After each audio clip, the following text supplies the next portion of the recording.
자, 오늘은 신경계 들어가 보도록 하겠습니다. 신경계. 신경계는 일단 분류부터 잘 해놓는 게 좋아요. 그래서 신경계를 크게 두 가지로 나누면은 중추신경계랑 말초신경계로 나누어서 얘기를 해줄 수 있고, 중추신경계는 뇌와 척수가 있죠. 말초신경계 같은 경우에는 이 끝말자거든. 중심 말고 손끝, 발끝으로 뻗어 있는 신경을 얘기해 줄 수 있어요. 그래서 감각신경이랑 운동신경으로 나누어서 이야기를 해줄 수 있습니다. 그 다음에 운동신경 중에 또 두 가지로 나누면은 대뇌의 지배를 받는 체성신경이 있고요. 대뇌의 지배를 받지 않는 자율신경이 있습니다. 자율신경을 다시 또 두 개로 나누어서 이야기를 해주면은 자율신경을 두 개로 나눠서 얘기를 해주면은 교감신경이 있고 부교감신경이 있어요. 교감과 부교감신경이 존재를 하고 있습니다. 이렇게 봐주시면 되겠습니다. 자, 그 중에 일단 중추신경계를 먼저 보고 그 다음에 말초신경계를 한번 살펴보도록 할게요. 제일 먼저 중추신경계입니다. 중추신경계 같은 경우에는 뇌가 뭐 지금 나오면 대뇌, 간뇌, 그 다음에 소뇌, 그 다음에 뭐 뇌줄기 안에 보시면은 가운데에 있다 해서 중간뇌, 그 다음에 그 밑에 연수가 있는데 그걸 연결해주는 길을 뇌교 이렇게 불러줘요. 그래서 요 세 개를 묶어서 우리는 뇌줄기다 이렇게 얘기해줍니다. 뇌줄기다. 이렇게 얘기를 해줄 수 있고, 대뇌는 중요한 역할을 합니다. 중요한 역할을 하는데 그거는 다음 페이지에서 조금 더 자세히 살펴보도록 할게요.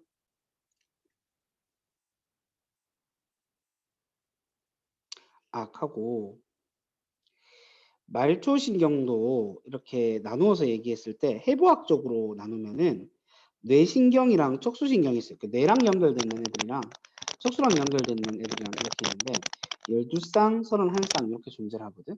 가끔씩 묻는 문제들이 있어가지고 요거까지 좀 잘 챙겨 놓으세요.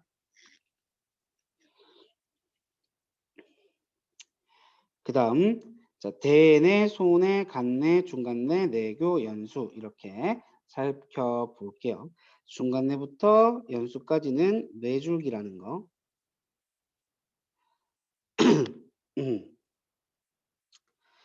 자, 대뇌부터. 대뇌는 가장 큰 부피를 차지하고 있습니다. 가장 큰 부피를 차지하고 있고 뇌 질량의 80%를 차지를 하고요. 질량으로도 제일 커요. 좌우 반구로 존재를 합니다. 왼쪽 오른쪽에 반개의 구로 존재를 하고요. 주름이 굉장히 많이 있죠. 주름이 많이 있고 이 주름이 많으면 많을수록 저게 높아요. 지능이 좀 높아요. 여기에 저장 공간이 많을수록 내 그 주름이 많기 때문에. 그래서 왜 우리 무식한 친구들 막 이런 애들한테 막 놀리고 할 때 니 뭐 뇌 다리미질을 했냐 뭐 이런 표현을 많이 쓰지 않니? 그게 굉장히 무식하다라는 표현이 되는 거죠. 그리고 대뇌는 겉질, 겉과 속질, 안속으로 나눠서 얘기를 해줄 수 있는데 대뇌가 이렇게 있다면 신경세포가 이런 식으로 발달해요. 그러니까 신경세포체들이 바깥쪽으로 있어요. 그래서 얘네들이 모이게 되면 색깔이 회색을 띠거든. 그래서 겉질은 이제 회색질이고 속질이 이제 그 백색질이에요. 백색질. 겉질은 회색질, 속질은 백색질. 이게요, 척수가 거꾸로 돼 있거든. 척수가 겉과 속이 거꾸로예요. 대뇌랑 비교하면. 그래서 척수는 겉이 그 백색질이고 안쪽이 회색질이거든. 그거 구분도 좀 잘 해놓으세요. 그다음에 얘는 고등정신 활동을 담당합니다. 어떤 거? 추리, 기억, 상상, 언어 이런 것들 고등정신 활동을 담당하고 있다라는 거. 대부분 다 겉질에서 이루어진다. 좌반구 왼쪽은 오른쪽의 감각과 운동을 담당하고 있고 우반구 오른쪽은 왼쪽에 감각과 운동을 담당하고 있어요. 그래서 왼쪽 뇌가 다치면 오른쪽에 문제가 생기고요. 우뇌가 다치면 왼쪽에 문제가 생기게 됩니다. 그러면은 신경 다발들이 우리 몸 끝에서 뻗어 뇌까지 올라가는 신경 다발들이 교차되는 시점이 있거든. 그 교차되는 시점이 연수예요. 연수에서 신경 교차가 일어나게 됩니다. 그러니까 좌뇌랑 우뇌랑 이렇게 있으면 이렇게 신경 다발들이 이렇게 올라가는데 이 교차 시점이 연수가 된다는 거예요. 대뇌는 겉질의 위치에 따라 전두엽과 두정엽, 측두엽, 후두엽으로 나눴습니다. 전두엽은 말 그대로 앞쪽이고요. 후두엽은 뒤쪽이고요. 그 다음에 측두엽은 옆쪽이고요. 두정엽은 요 약간 가운데에 존재를 하고 있습니다. 그래서 한 재작년 정도까지 요 위치에 따라서 어떤 기능이 무엇을 담당하고 있는지를 보는 문제들이 나왔거든. 근데 실제 수능 문제에 나오는 걸 내가 본 적이 없어요. 근데 내신에는 충분히 나올 수 있으니까 말하기는 전두엽이다 뭐 이런 식으로 좀 청각은 축두엽이다 이런 식으로 알아놔 주시면 될 것 같아요. 그 다음 겉질은 감각형, 연합형, 운동형 이렇게 세 파트로 기능에 따라 나눌 수 있는데 감각형 같은 경우에는 정보를 받아들이는 곳이고요. 정보를 받아들이는 곳. 그 다음에 연합력은 그 정보에 해당하는 명령을 내리는 곳이에요. 그래서 운동력의 명령을 내리는 곳. 운동령은 그 명령을 받아서 운동하는 곳이에요. 수의 운동 조절. 수의, 내가 의식적으로 움직일 수 있는 운동을 조절한다. 뭐 이런 뜻이에요. 그 다음에 손해. 손해도 똑같이 두 개의 좌우 반구로 이루어져 있습니다. 손해의 가장 중요한 역할은 이제 평형 유지를 해줘요. 몸의 평형을 유지시켜줘요. 얘도 똑같이 수익은 조절을 해가지고 우리 몸의 평형 감각기관은 귀에 있는데요. 귀에 있는 전정기관과 반고리관이라고 하는 곳에서 이제 평형 감각에 대한 정보들이 오는 거예요. 그러면 요거를 받아서 손에 혼자 하는 건 아니라 대뇌와 함께 이제 몸의 평형을 유지시켜 주는 역할을 해줍니다. 그래서 우리가 술을 마시게 되면 알코올이 이제 손해를 마비시키는 역할을 해요. 그래서 알코올이 들어오게 되면 손해가 마비가 되어가지고 사람들이 이제 평형을 잘 유지를 못하고 막 걷는 것도 이상하게 걷고 이렇게 되는 거예요. 그 다음에 간내. 간내성을 가르칠 때 이 맛이 갔네 이렇게 가르친다고 했지. 왜 맛이 갔어? 항상성 유지가 잘 안 되니까 맛이 간다 이렇게 얘기를 했어요. 자, 일단 보면은 시상과 시상하부 어떤 교과서는 내하수체까지 이제 세 파트로 나누어서 얘기를 하는 쪽도 있고 아니면은 시상과 시상하부 두 파트로 나누어서 얘기를 하는 쪽도 있는데 그거는 뭐 책에 따라서 봐주시면 되겠고 시상 같은 경우에는 이제 뭐 전달자 역할이에요. 그래서 척수나 연수에서 오는 감각 신호들을 대대로 전달해주는 역할을 해주고 시상하부가 좀 중요합니다. 시상하부가 항상성 유지의 중추예요. 우리 몸에서 항상 유지해야 되는 것들 어떤 것들이 있을까? 체온, 혈당량, 혈압, 삼투압 이런 것들을 유지시켜주는 역할을 하는 게 바로 시상하부예요. 그리고 내하수체는 시상하부 밑에 붙어 있는데 시상하부가 뭔가 이제 항상성 유지가 잘 안 된다고 인지를 하게 되면은 내하수체한테 좀 뭐라고 해요. 호르몬을 가지고. 예를 들어서 체온이 너무 떨어졌다 이러면은 TRH라는 호르몬을 분비해서 내하수체한테 야, 이 새끼야, 니 똑바로 일 안 하나? 그럼 뭘 한단 말이야. 그럼 내하수체가 죄송합니다. 하면서 TSH라고 하는 갑상생 자극 호르몬이라고 하는 것을 분비해요. 그럼 각삼샘에서 이제 티록신을 분비해서 세포호흡을 통해서 체온이 올라가게 되는 그런 형태가 되는 거죠. 어쨌든 시상하부의 졸개다, 하수다. 그래서 내하수체 이렇게 봐주시면 되겠습니다. 그 다음 중간내. 중간내를 중내라고도 합니다. 그래서 어떻게 기억해 주시면 아이고 내 눈깔이 아파 죽네 이렇게 외워주세요. 왜냐하면 눈이랑 관련돼 있으면 무조건 중간내예요. 무조건이에요. 무조건. 그 다음 뇌교. 뇌교는 중간대랑 연수를 연결해주는 교차로 역할을 한다 했죠. 그래서 얘는 어떤 역할을 하면 그냥 통로, 전달 통로, 대뇌와 소뇌의 정보를 연결하는 통로, 그리고 연수와 함께 호흡 운동을 조절해 줍니다.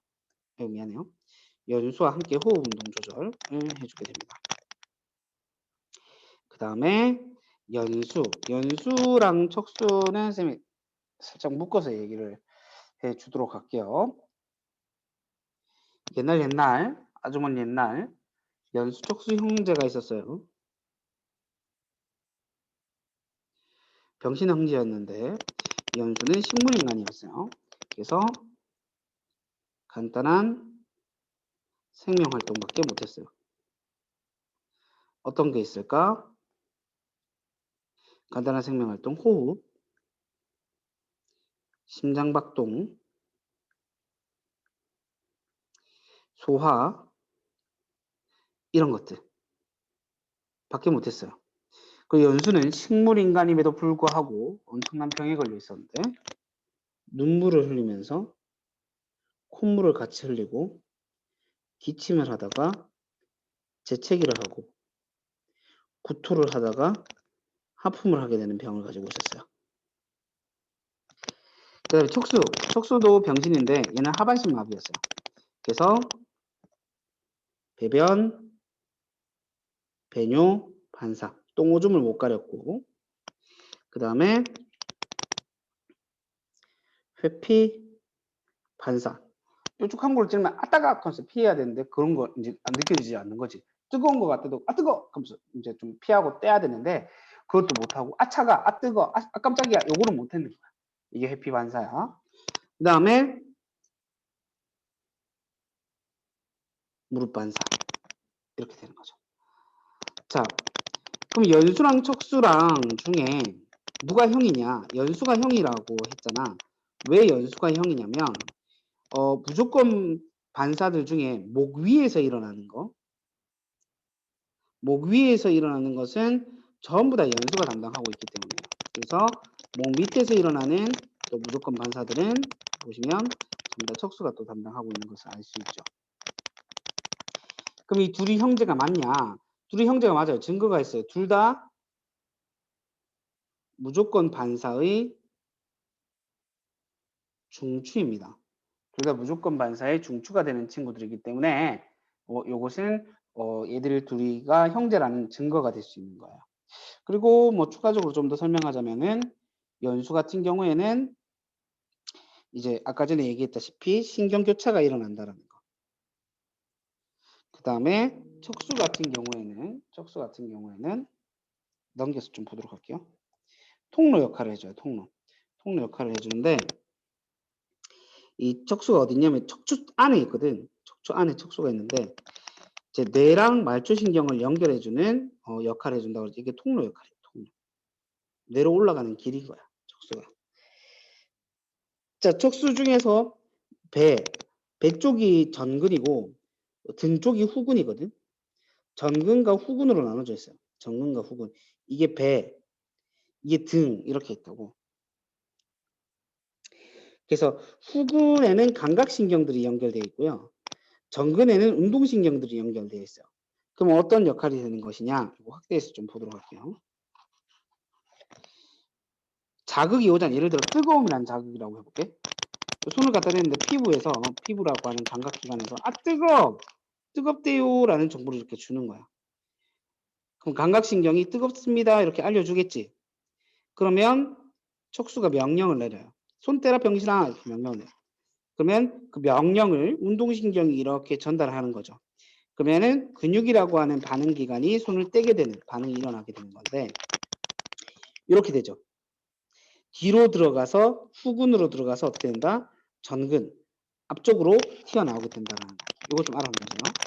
그리고 아까 전에 쌤이 얘기했던 거 얘는 대뇌랑 거꾸로라 그랬죠. 대뇌는 겉부분이 회색질인데 얘는 겉부분이 백색질이고 속질이 회색질이 된다는 거.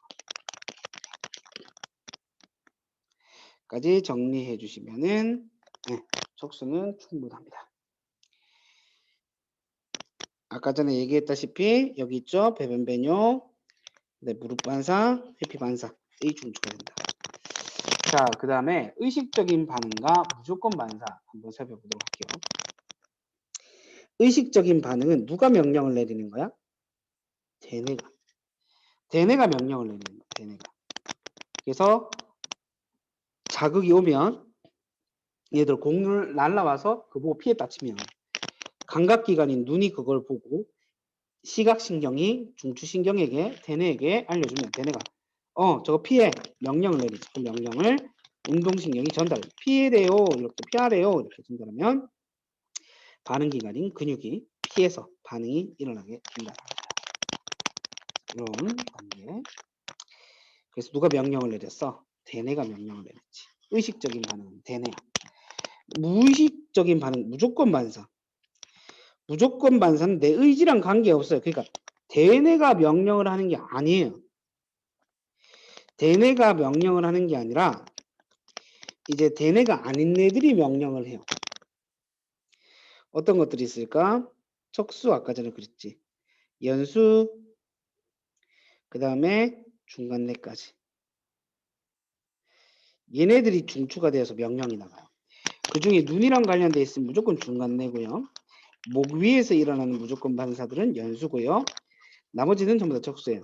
아 뜨거, 아 깜짝이야, 뭐 아차가 이렇게 해피 반사, 네, 무릎 반사, 배변 배뇨 반사, 똥 오줌 싸는 거, 이거 전부 다 척수가 담당하고 있다는 거.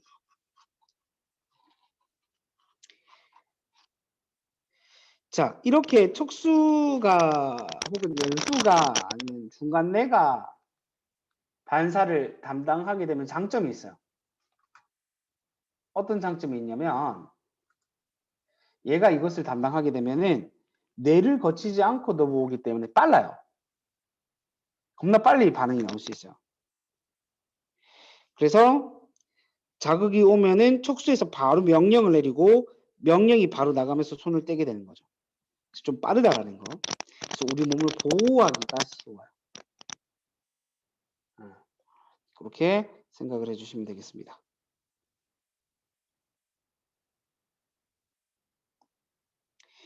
그다음 말초신경계 보도록 할게요. 말초신경계. 말초할 때의 이 말자는 끝말자에 해당합니다. 끝말자. 이게 손끝, 발끝으로 뻗어 있는 신경을 말초신경계라고 그랬어요. 자, 아까 전에 선생님 그랬죠. 중추신경계는 크게, 이제 뭐라 카노. 신경계는 크게 중추와 말초신경계로 나눠진다 했어요. 그 말초신경계는 구심성 뉴런, 즉 감각뉴런들, 감각신경들, 자극을 받아들이는 애들과 명령이 나가는 중추신경계가 내리 명령이 나가는 원심성 뉴런, 운동 뉴런으로 연결되어 있고 원심성 뉴런은 대뇌의 명령을 받는 체성신경계와 다른 뇌의 명령을 받는 자율신경계로 연결되어 있어요. 체성신경계는 수익은만 조절해 줄 수 있겠죠. 그러니까 만약에 명령이 나가게 되면 의식적으로 움직일 수 있는 거죠. 그게 골격근이죠. 그래서 골격근은 온리 체성신경계. 그 다음에 자율신경계는 교감이랑 부교감으로 나누어서 얘기를 해줄 수 있는데 얘는 뭐 내장근, 우리 내장기관 내 생각대로 움직일 수 있는 게 아니잖아. 그 다음에 심장근, 그 다음에 분비샘들 이런 걸 조절해주는 역할을 한다는 거. 분류를 좀 잘 해놓으세요. 중추와 말초로 나눠지고 말초는 구심성과 원심성으로 나눠지고 원심성은 체성과 자율로 나눠지고 자율은 교감과 부교감으로 나눠진다라는 거. 그 다음 체성신경계는 운동신경으로 이어져 있으며 이게 중요한 말이지. 대뇌의 지배를 받는다고. 주로 골격근이랑 연결되어 있고 그 다음 자율신경계는 대뇌의 조절을 직접 받지 않고 다른 애들 간뇌, 중간뇌, 연수 이런 친구들의 조절을 받게 된다는 거. 자, 그래서 소화, 호흡, 그 순환, 호르몬 분비 등 생명 유지 활동이 필수적인 기능을 조절해 줍니다. 이게 만약에 대뇌가 명령을 내리면 큰일 나겠지. 우리 잠들면 심장박동 못 뛰게 한단 말이야. 그럼 죽어야지. 그래서 자율적으로 일어나야 되는 거야, 이런 것들을. 다음에 교감과 부교감으로 나누어서 이야기를 해줄 수 있다. 보시면 밑에 보도록 할게요. 그림 중요해요. 자, 체성신경계부터 보면은 체성신경계를 그릴 땐 꼭 이렇게 하나의 뉴런으로 그림을 그려줘요. 그리고 아세틸콜린이 이제 그 신경 말단 부분, 촉삭돌기 말단 부분에서 분비가 되고 그러면 골격근이랑 연결되어 있다 그랬지? 체성신경계는 대뇌가 명령을 내니까 이제 얘가 아세틸콜린을 받았고 운동을 하게 되는 거예요. 그 다음에 자율신경계는 어떻게 돼요? 교감신경과 부교감으로 나눌 수 있는데 꼭 이렇게 두 가지를 줘요. 두 개씩 연결돼 있어요. 신경이 이렇게 두 개씩 연결돼 있어요. 두 개씩. 그런데 교감은 앞에 게 짧고 뒤에 게 길어요. 단장이죠. 부교감은 앞에 게 길고 뒤에 게 짧아요. 장단이죠. 그래서 교감이 단장하고 오면 부교감은 장단 맞춰줘야 된다. 이렇게 외우라고 했었습니다. 그죠? 그 다음에 이 뉴런과 뉴런 사이에서 분비되는 물질은 아세틸콜린으로 똑같아요. 아세틸콜린으로 똑같아. 여기서도 아세틸콜린이에요. 다시 아세틸콜린, 아세틸콜린. 아까 전에 최성신경계도 아세틸콜린. 근데 교감은 좀 특이하게 얘는 끝에서도 똑같이 이제 부교감은 아세틸콜린인데 교감만 특이하게 끝에서 분비되는 게 노르에피네프린으로 분비가 돼요. 이 분비되면 우리 몸에 좀 격양되고 흥분되거든요. 그래서 요거 좀 차이 좀 알아놓으세요. 교감 끝에 교감 시냅스 이후 뉴런 말단 부분에서 시냅스의 이후 뉴런 말단 부분에서 다른 신경 전달 물질인 노르에피네프린이 분비가 되게 된다는 거. 자, 그러면 교감과 부교감이 일을 하게 되면 어떻게 되느냐? 교감이 주로 흥분했다라고 생각하면 돼요. 이거 약간 그 학교 선생님이 교무실에 있는데 교감 선생님이 교무실로 들어왔는 상황이랑 똑같은 거야. 똑같거든. 선생님들도 교감쌤 들어오면은 긴장한단 말이야.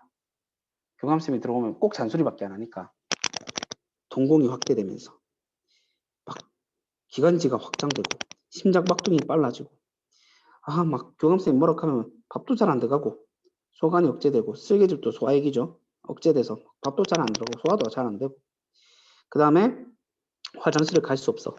방광이 확장돼서 오줌도 안 마려. 이렇게 되는 거죠.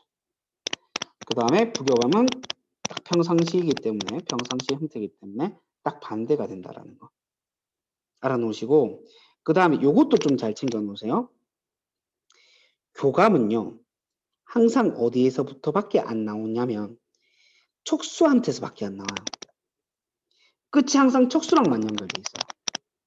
척수에서 나와서 나간다고.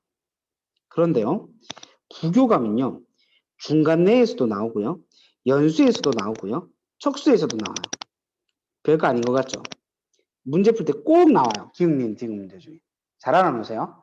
교감은 어디서부터밖에 안 나온다고? 척수. 부교감은 연수, 척수, 중간에 다 나와요. 잘 구분해 놓으시고 그 다음에 신경계 질환 보도록 하겠습니다. 신경계 질환. 신경계 질환은 중추신경계 질환인 알츠하이머병. 이게 치매예요. 치매. 그 다음 파킨슨병. 도파민 분비하는 뉴런이 파괴되어서 도파민 부족으로 나타나게 되는 거. 몸이 나중에 굳어. 이렇게 휘어져서 굳어요. 그 다음에 말초신경계 질환으로는 근위축성 축삭 경화증, 루게릭병, 운동신경계들이 파괴되는 거예요. 그래서 이제 뭔가 느껴지는데 명령이 내 몸이 내 말을 안 듣는 거야. 그 다음에 길랭바리 증후군 이건 잘 안 나오는데 면역계가 말초신경계를 잘못 공격해가지고 마리집 손상으로 생긴 질병인데 이거 잘 안 나와요. 이 부분은 크게 좀 잘 안 나와요. 주로 나오면 뭐 파킨슨 많이 나오고 알츠하이머 가끔 나오고. 자, 이렇게 살펴봐 주시면 되겠습니다.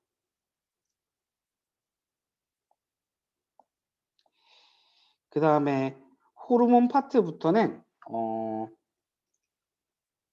잠시만 요거 정리 좀 하고